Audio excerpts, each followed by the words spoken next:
Vietnam, summer of 1968. It was a year that changed thousands of lives.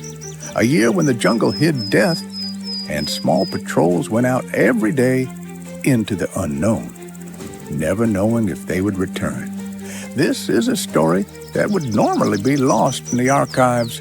No famous names, no medals, no parades.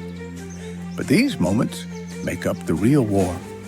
The story was told by the only survivor, Sergeant Jack Connor. Everything you will hear is a reconstruction of his words, his reports, and his memory, still holding the scent of the jungle and the sounds of that night. The morning started quietly. The patrol was at an outpost near Quay. The heat was rising, and the ground glistened with dew, mixed with the smell of wet earth. Sergeant Connor received an order: investigate reports of Viet Cong movement near the abandoned village of Cao Lang. The route passed through Zone Charlie. Soldiers called it the Black Hole. Step in, and you might never come out. But orders were orders. The group, 6 men, Connor, radio operator Matthews, rifleman Lopez, and Reed, Sniper Brown, and a rookie just 20 years old, nicknamed Sparky. They were to travel 8 kilometers through dense jungle, minefields, and Viet Cong trails. No one knew this mission would mark their lives forever. The Vietnam jungle is not just a forest, it's a living organism that breathes behind your back, whispers in your ears, hides every movement. The soldiers moved slowly, almost by feel. Vines clung to their clothes, mud pulled at their boots, mosquitoes crawled under their collars. Reed was the first to notice. He raised his hand, the sign for silence. "Do you feel it?" he whispered. A scent, barely perceptible sweet, the smell of freshly dug earth. The kind that marks punji traps, bamboo spikes, coated with dirt or poison, hidden in pits. The pace slowed. Every step was like jumping into an abyss. Yet they pressed on. It happened in a split second. First, a click. A spring shot out. A bamboo stake flew from the grass, aimed directly at Matthew's leg. Impact, a cry. But his new boot saved his life. The spikes pierced flesh, but not bone. Connor checked him quickly. The wound was painful but survivable. Most importantly, the trap was fresh. Someone was watching them. The soldiers spread out and heightened their alert, realizing in this jungle, the enemy sees everything and they see nothing. By the time the patrol reached Cao Lang, the sun was already setting. Mist lay over the roofs, and the wind carried the smell of wet wood. But something was off. Too quiet, too neat. No people, no animals, no smoke from fires. Lopez was the first to spot fresh footprints, as if someone had walked there less than an hour ago. The village elder's hut was closed but not locked. When they opened the door, the scent hit them. Warm rice and smoke. Someone had been there just 10 to 15 minutes ago. Connor realized they weren't looking for the enemy. The enemy had already found them. The soldiers took positions. The silence around them was almost tangible. The Vietnam jungle could fall silent in a way that made the air itself seem still. And then rustle, light, like someone stepped on a dry leaf.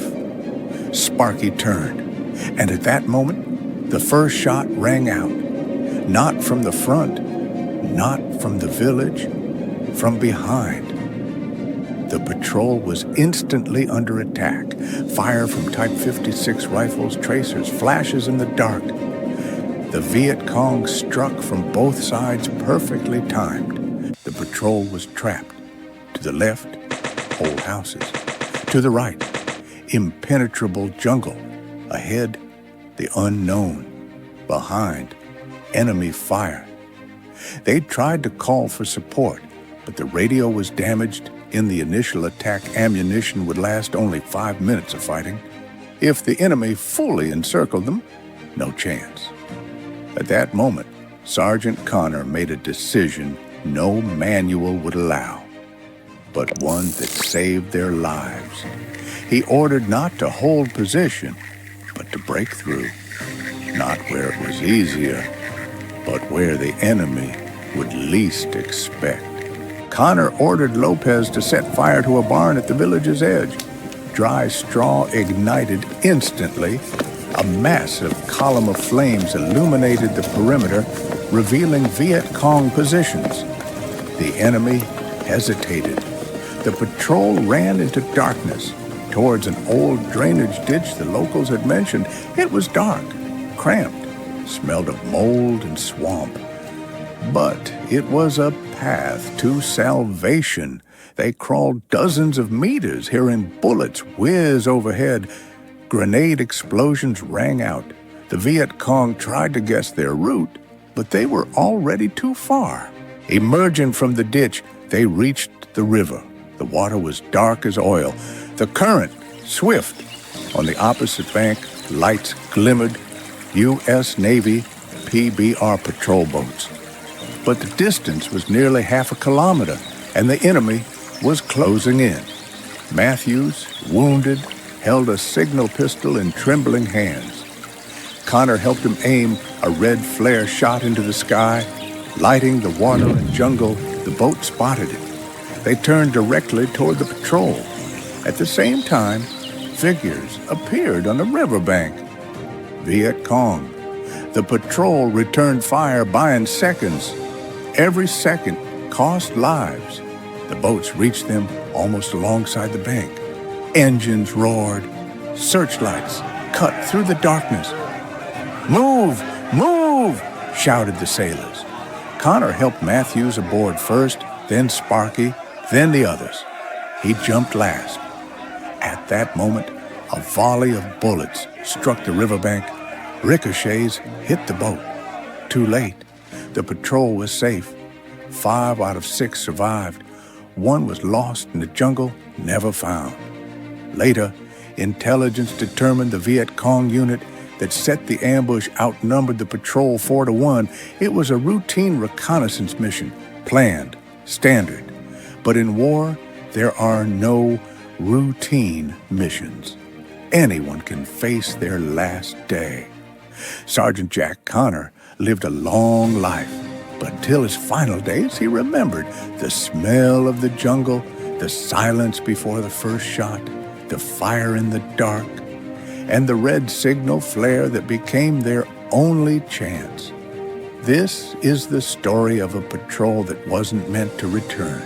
Sometimes fate favors those who move forward, even when the road leads into the heart of darkness.